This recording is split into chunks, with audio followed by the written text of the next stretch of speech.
कहानी नंबर 17। नमस्ते, मेरा नाम है मंगलदीप और आपका एक बार फिर से स्वागत है मेरे चैनल क्राइम एफएम पर, जहां हम क्राइम से जुड़े घिनौने जुल्म और अपराध की सच्ची कहानियां सुनाते हैं। दोस्तों, आज की जो कहानी है वो थोड़ी अजीब और थोड़ी शर्मनाक है, जिसको सुनने के बाद आपको भी लगेगा जो ईमानदारी धीरे धीरे इस समाज से एकदम खत्म होता जा रहा है। खासकर हर एक सरकारी दफ्तर में, जहां पर ज़रूरी दस्तावेज वगैरह बनाए जाते हैं, क्योंकि वहीं पर भ्रष्टाचारों का भरमार होता है। तो आज की कहानी कुछ भ्रष्टाचारों को लेकर ही है, जिनके किए पर कुदरत की तरफ से उनको ऐसी सज़ा दी जाती है जिसके बारे में सोचने से भी इंसान का रूह कांप जाए। तो चलिए आज की कहानी शुरू करते हैं। तो कहानी कुछ इस तरीके से शुरू होती है। उत्तर प्रदेश के गोरखपुर जिले में एक छोटा सा गांव है, भटहट। इस गांव में एक नौजवान था जो कि बेहद गरीब था और किसी तरह छोटा मोटा कामकाज मजदूरी वगैरह करके अपना गुजारा करता था। इसी बीच 2015 में भटहट गांव के ही एक लड़की के साथ इस नौजवान की शादी करवा दी जाती है। शादी के बाद मियाँ बीबी दोनों ही बेहद खुश होते हैं, मगर इनके अंदर बस पैसों को लेकर बहुत प्रॉब्लम होती है, जिसके चलते वो नौजवान अपनी बीबी को भटहट गांव छोड़कर मुंबई पहुंच जाता है और वहीं पर किसी कारखाने में काम करता है। और जैसे ही छुट्टी मिलती है, नौजवान अपने गांव पहुंचता है, बीबी के साथ कुछ दिन बिताता है। फिर जैसे ही छुट्टी ख़त्म हो जाती है, वो नौजवान दोबारा मुंबई पहुंच जाता है और अपने काम पर लग जाता है। इस तरीके से 2016 और 2017 बहुत ही अच्छे से बीत जाता है। फिर आ जाता है 2018। इस दौरान वो नौजवान मुंबई छोड़ देता है, क्योंकि वो अक्सर बीमार रहता है और आए दिन उसकी तबीयत खराब होती रहती है। तो वो मुंबई छोड़कर अपने गांव में हमेशा के लिए लौट जाता है, अपने बीबी के पास, अपने परिवार के पास। फिर एक दिन अचानक उसकी मौत हो जाती है। अब सबको लगता है जो बेचारा बहुत दिन से बीमार था, हमेशा तबीयत वगैरह खराब रहती थी, शायद उसी के चलते मौत हो गई होगी। किसी ने पता करने की कोशिश नहीं की आखिर वो क्यों मरा, उसको क्या बीमारी थी। खैर, किसी को ये बात सूझी नहीं।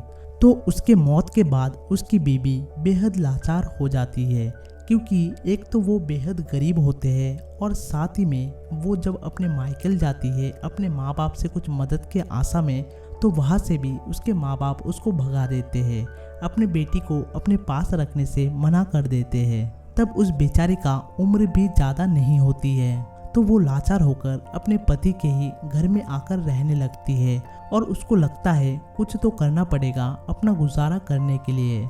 फिर उसको कुछ जानकारों से, लोगों से कुछ सरकारी योजना के बारे में पता चलता है, जिसमें से एक मनरेगा स्कीम है, जिसमें दिहाड़ी मजदूर काम करते हैं, जिसके बदले पर डे 230 रुपये मिलते हैं।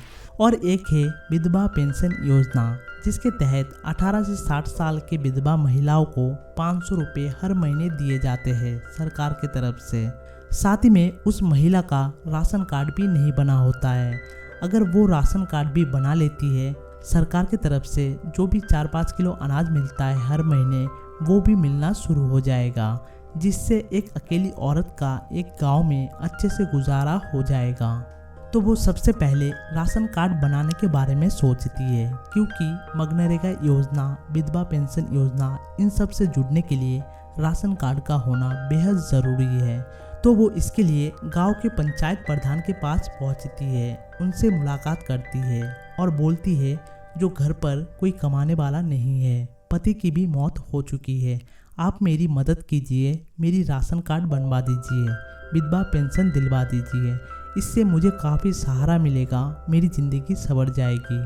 तो प्रधान बोलता है ठीक है, बनवा दूंगा, चिंता मत करो।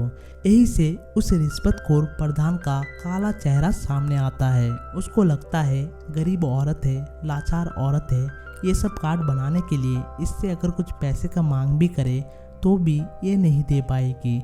मगर उस विधवा की जवानी और खूबसूरती को देखते हुए वो रिश्वतखोर प्रधान बहक जाता है, उसकी नीयत खराब हो जाती है, उसका अंदर का हवस जाग उठता है। उसको लगता है इसके आगे पीछे तो कोई है नहीं जो मुझे कुछ बोलेगा, इसलिए वो प्रधान बेशर्मी से उस महिला से बोलता है, ये सारी चीज़ें हम बना देंगे, मगर उसके लिए तुम्हें मेरे साथ सोना पड़ेगा। अब यहाँ पर वो मजबूर औरत, लाचार औरत करे तो क्या करे, जाए तो किसके पास जाए। पहले तो उसने ये सब काम करने से 2-3 बार इनकार किया, मगर उसको लगा सोए बिना प्रधान भी उसका काम नहीं करेगा, तो फिर वो मजबूरन उस प्रधान के साथ सोती है और संबंध बनाती है। तो यहाँ पर प्रधान ने रिश्वत के तौर पर उसके जिस्म के साथ खेला, उसके जिस्म का सौदा किया। फिर वादे के मुताबिक प्रधान ने उस महिला का काम भी किया। उसको एक सिफारिश लेटर के साथ उस डिपार्टमेंट में भेजा जहाँ राशन कार्ड वगैरह बनते हैं, और कहा वहाँ के सेक्रेटरी से मिलो, वो तुम्हारा काम कर देगा। फिर वो महिला सिफारिश लेटर के साथ उस सेक्रेटरी के पास जाती है और उनको वो सिफारिश लेटर दिखाती है और कहती है उसको राशन कार्ड की बहुत ज़रूरत है। मगर यहाँ पर दुख की बात ये है, वो सेक्रेटरी भी एक बहुत बड़ा रिश्वतखोर निकलता है। उसको भी कुछ न कुछ घूस चाहिए उस लाचार महिला का काम करने के लिए। अब यहाँ पर भी सेक्रेटरी उसके हालत को देखते हुए समझ जाता है इसके पास कुछ है नहीं देने के लिए, इसलिए वो भी इसके बेबसी का फ़ायदा उठाता है और इसके साथ सोने का मांग करता है। वो लाचार महिला करे तो क्या करे, वो यहाँ पर भी टूट जाती है और सोने के लिए तैयार हो जाती है। अब यहाँ से भी वादे के मुताबिक सिग्नेचर वगैरह करके कागज़ को और आगे भेजा जाता है। इस बीच उस औरत को कई सारे बाबू, क्लर्क, दलाल का सामना करना पड़ता है और हर कोई इसके बेबस होने का फ़ायदा उठाता है। हर कोई रिश्वतखोर होता है, हर कोई इसके जिस्म का सौदा करता है और इसके साथ सोता है। तो ऐसे करते करते टोटल 13 लोगों के साथ उसको सोना पड़ता है, तब जाकर उसको राशन कार्ड, विधवा पेंशन, मनरेगा का फ़ायदा मिल पाता है। तो ये सब हुए 3 महीने बीत जाता है, सब कुछ ठीक ठाक चल रहा होता है। फिर एक दिन वो औरत अचानक बीमार पड़ जाती है। उसके बाद वो उसी गांव के एक झोला छाप डॉक्टर को दिखाती है। फिर वो डॉक्टर उसको कुछ दवाई देता है। दवाई खाने के बाद 2-4 दिन तबीयत ठीक रहती है, उसके बाद फिर बीमार पड़ जाती है। फिर किसी और झोला छाप डॉक्टर को दिखाती है। फिर वो डॉक्टर भी उसको कुछ दवाई देता है। फिर वो दवाई खाने के बाद भी 2-4 दिन ठीक रहती है, फिर बीमार पड़ जाती है और ये सिलसिला करीबन 1 महीने तक चलता रहता है। उसके बाद वो औरत उस प्रधान के पास जाती है हेल्प मांगने, जो वो कई दिनों से बीमार है। उसने गांव के कई डॉक्टर दिखाए, मगर वो ठीक नहीं हो रही है। उसको हेल्प किया जाए, उसको अच्छा डॉक्टर दिखाया जाए। फिर वो प्रधान गांव के ही एक डॉक्टर के पास उसको भेजता है। फिर डॉक्टर उसका बीपी वगैरह चेक करता है, उसको क्या क्या प्रॉब्लम है वो सब पूछते हैं। फिर उसको दवाई लिख के देते हैं। दवाई खाने के बाद 2-4 दिन ठीक रहती है, उसके बाद फिर से बीमार पड़ जाती है। अब वो औरत दोबारा उसी डॉक्टर के पास जाती है, मगर इस बार वो डॉक्टर 3-4 ब्लड टेस्ट लिख कर देता है और बोलता है तुम अपने खून का जांच कराओ और फिर मुझे वो रिपोर्ट लाकर दिखाओ। फिर वो खून का जांच कराती है और रिपोर्ट डॉक्टर को दिखाती है। रिपोर्ट में लिखा होता है ये औरत HIV पॉजिटिव है। अब ये बात डॉक्टर उस प्रधान को बताता है। प्रधान ये बात सुनने के बाद उसके पैरों तले जमीन खिसक जाती है। वो एक पल के लिए पागल हो जाता है। फिर बोलता है नहीं नहीं, ये गलत रिपोर्ट है, इसको दोबारा जांच करवाना चाहिए। फिर इसके खून का जांच गोरखपुर के सबसे बड़े हॉस्पिटल में किया जाता है और वहाँ भी रिपोर्ट सेम होती है। अब यहाँ पर प्रधान का ऐसा हालत होता है जो कि उसको किसी ने नर्क में धकेल दिया है। फिर धीरे धीरे वो तमाम 11-12 लोगों को पता चलता है जो वो लाचार बेबस औरत जिसके साथ उन्होंने संबंध बनाया था वो HIV पॉजिटिव है। ये बात सुनने के बाद, जानने के बाद सबकी हालत बद से बदतर हो जाती है। सभी चोरी छुपे भागते भागते हॉस्पिटल पहुंचते हैं और अपना अपना खून जांच कराते हैं और पता चलता है सभी के सभी HIV पॉजिटिव है। फिर किसी तरह ये बात लीक हो जाती है, गांव में सबको पता चल जाता है। गांव में हंगामा मच जाता है। जो 13 सरकारी चाकरों ने अपने पदों का फायदा उठाते हुए एक बेबस महिला का इतनी बुरी तरह शोषण किया, उसका गलत फायदा उठाया। और ये जो 13 लोग थे सभी के सभी शादीशुदा थे। तो इन 3-4 महीनों में ये लोग अपने अपने बीवियों के साथ भी संबंध बनाया होगा और उनको भी मुफ्त में ये बीमारी दिया होगा।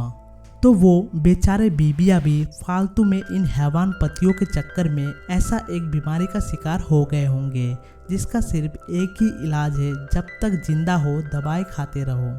अब सबका सवाल है, आखिर उस विधवा औरत को ये बीमारी कहाँ से आई होगी? तो इसका साफ और क्लियर आंसर है, ये बीमारी उसको अपने पति से आया होगा, क्योंकि उसके पति को भी ये बीमारी थी, मगर उसके पति को भी नहीं पता था जो वो HIV पॉजिटिव है। फिर धीरे धीरे 6-7 सालों में HIV से एड्स में तब्दील हो गया होगा, जिसके चलते उसके पति की मौत हो गई होगी। इस कहानी में जितने भी गुनहगार थे, रिश्वतखोर थे, उनको कुदरत ने ऐसी सज़ा दी जो कि शायद मौत से भी बदतर है। जब तक जिंदा रहना होगा तब तक दवाई लेते रहना होगा और एक डर की ज़िंदगी जीनी होगी।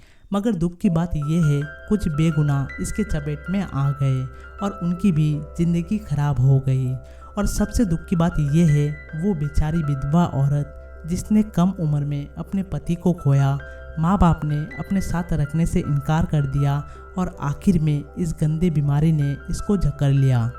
तो जो भी हो, ये थी भटहट गाँव की एक बेबस विधवा की कहानी, जिसके वजह से 13 लोगों को HIV एड्स हुआ। तो उम्मीद करता हूँ आपको ये कहानी अच्छे से सुना पाया होगा। आप अगर मेरे काम को अप्रिशिएट करना चाहते हैं तो एक लाइक ज़रूर करना और जितना हो सके इस कहानी को अपने दोस्तों के साथ शेयर करना। और भी इस प्रकार की कहानियाँ सुनने के लिए इस चैनल को सब्सक्राइब करना और बेल आइकन को भी दबाना। अब आपसे मिलेंगे नेक्स्ट वीडियो में, तब तक के लिए जय हिंद जय भारत।